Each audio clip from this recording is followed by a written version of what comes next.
जी हाँ दोस्तों, UP PCL ने अपना रिक्वायरमेंट निकाल दिया है। आइए चलिए इस जॉब अलर्ट को देखते हैं। तो यहाँ पर जो है ये गोमती नगर लखनऊ के लिए इन्होंने रिक्वायरमेंट निकाला है। ये जो रिक्वायरमेंट है दोस्तों वो गै जो समूह है यानी कि जी जो समूह है उसके अंतर्गत आता है।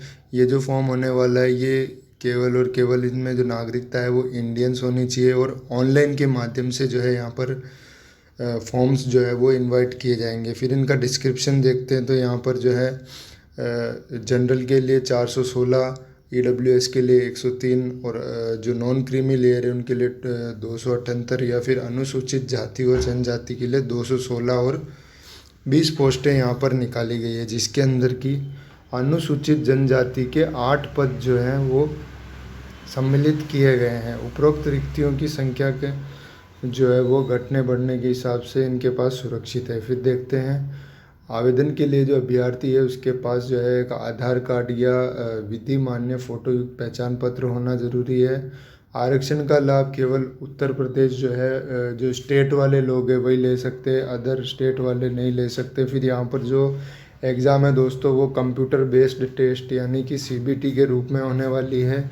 फिर बात कर लेते हैं कि यहाँ पर जो वेतन मिलने वाला है वो मैट्रिक्स लेवल 27,200 से लेकर 86,100 रुपये तक हमको यहाँ पर जो है मासिक दिए जाएंगे।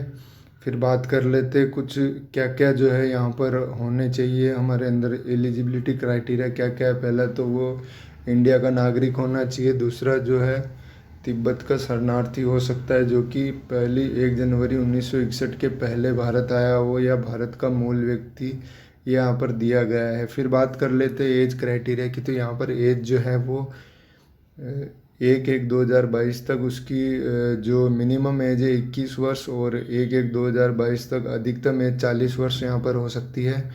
उसके बाद कैरेक्टर सर्टिफिकेट यहाँ पर मांगा जा रहा है आपका, जो कि आपका जो यूनिवर्सिटी वगैरह है वो देगा। फिर यहाँ पर जो है एक आपका मेडिकल सर्टिफिकेट और एक मैरिजल सर्टिफिकेट अगर आप मैरिड होते हैं तो उसके लिए है।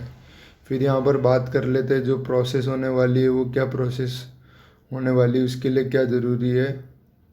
तो उसके लिए जो है आपको एक मान्यता प्राप्त यूनिवर्सिटी से जो आपकी डिग्री होनी चाहिए और जो कंप्यूटर पर जो है मिनिमम आपको 30 शब्द प्रति मिनट की जो आपकी स्पीड है उससे आपको लिखना आना चाहिए। हिंदी टाइपिंग यहाँ पर मांगी गई है। फिर सिलेक्शन प्रोसेस की बात कर लेते तो सिलेक्शन प्रोसेस में यहाँ पर फर्स्ट में दिया हुआ है कि आप NELIT के CCC स्तर का मतलब आपको जो है कंप्यूटर ज्ञान होना चाहिए। इंजीनियरिंग वालों को यहाँ पर कोई ज़रूरत नहीं है क्योंकि इंजीनियरिंग को ऑलरेडी जो है कंप्यूटर चलाना आता है, ये इसलिए इंजीनियर वालों को यहाँ पर कोई ज़रूरत नहीं है। फिर यहाँ पर अगर आपने नेगेटिव मार्किंग की बात कर लेते हैं तो 1/4 नेगेटिव जो है आपका मार्क्स रहने वाला है। फिर बात कर लेते हैं दोस्तों तो कम से कम 20 जो कंप्यूटर के अंदर कम से कम 20 मार्क्स आपके आने ज़रूरी है।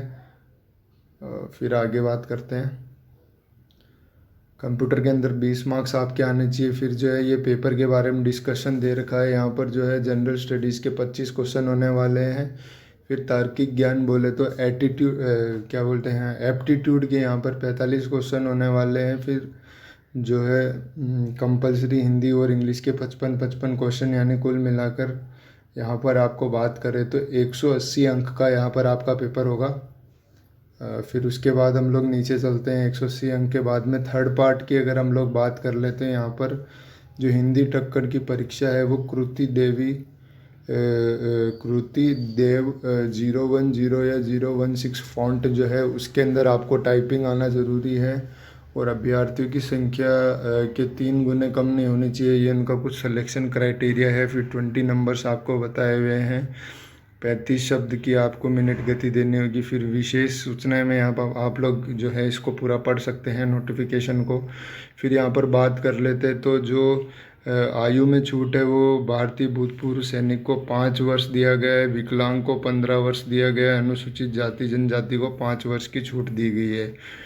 आरक्षण की बात कर लेते तो आरक्षण केवल यूपी के जो मूल निवासी हैं उनको दिया जाएगा, बाहर वालों को नहीं दिया जाएगा। फिर आवेदन शुल्क और प्रोसेसिंग चार्ज की बात कर लेते तो अदर रिलीजियस जो स्टेट के बाहर हैं AWS या जनरल में जो आते हैं उनका 1180 रुपये शुल्क होगा, जबकि जो SC ST वाले हैं उनके 826 होगा, और जो उत्तर प्रदेश के विकलांग हैं उनका मात्र 12 होगा। तो ये बहुत अच्छा देखने को मिलता है यहाँ पर। पेमेंट जो है स्टेट बैंक या स्टेट बैंक ऑफ इंडिया में जो है चालान के माध्यम से जमा होगा, या फिर जो है net banking, debit card, payment gateway से भी आप लोग पेमेंट जो है वो कर सकते हैं, चालान भी जमा हो सकता है यहाँ पर, है ना। उसके बाद आवेदन हमको कैसे करना है, तो uppcl.org की वेबसाइट पर जाकर हमको जो है यहाँ पर जो है एग्जीक्यूटिव असिस्टेंट के लिए जो लिंक दिया होगा उस पर क्लिक करके हम लोग जो है यहाँ पर अप्लाई कर सकते हैं। प्रवेश पत्र की बात करें तो ये भी आपको जो इसकी जो ऑफिशियल वेबसाइट है uppcl.org से मिल जाएगी। फिर यहाँ पर दोस्तों देखते हैं कुछ विशेष सूचनाएं दी हुई है जो आप यहाँ पर पढ़ सकते हैं।